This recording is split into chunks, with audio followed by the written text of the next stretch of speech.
Hello दोस्तों, कथा centre में आपका स्वागत है। आज मैं आपके लिए एक पति पत्नी की रुला देने वाली कहानी लाई हूँ।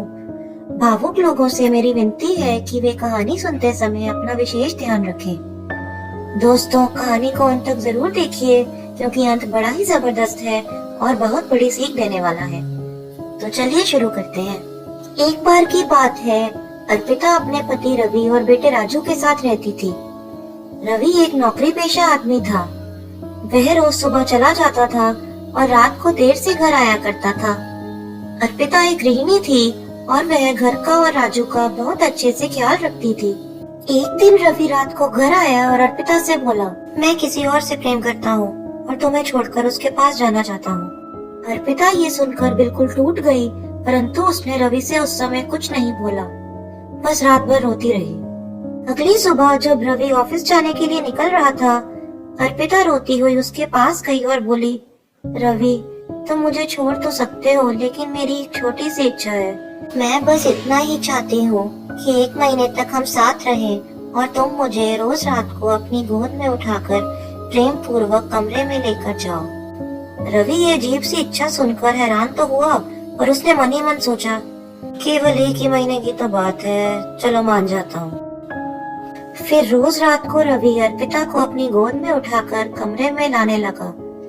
राजू अपने माता पिता के बीच ऐसा प्रेम देखकर बड़ा खुश था। देखते ही देखते 3 हफ्ते बीत गए।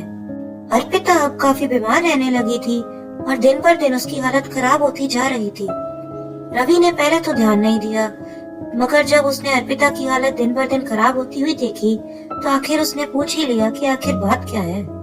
इसके बाद तो अर्पिता की बातें सुनकर रवि के पैरों तले जमीन ही खिसक गई।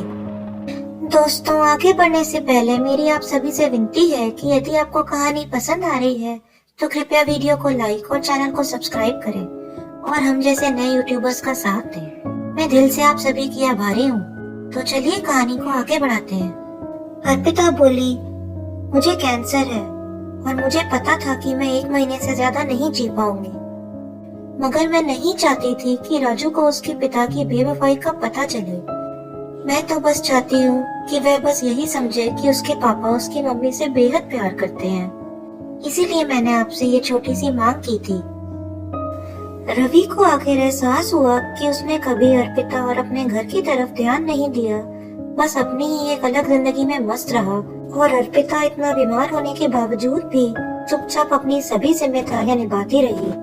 फिर कुछ दिन बाद आखिर अर्पिता ने दम तोड़ दिया। रवि ने बड़ी ही मुश्किल से अपने आप को संभाला। उसने अपनी प्रेमिका के पास जाने का फैसला बदल लिया तथा प्रण लिया कि वो अपनी गलतियां सुधारेगा और अपने बेटे को उसकी माँ की कमी कभी महसूस नहीं होने देगा। तो दोस्तों, आशा है आपको यह कहानी पसंद आई होगी। ऐसी ही दिल छू लेने वाली और कहानियाँ सुनने के लिए यहाँ क्लिक करें। धन्यवाद।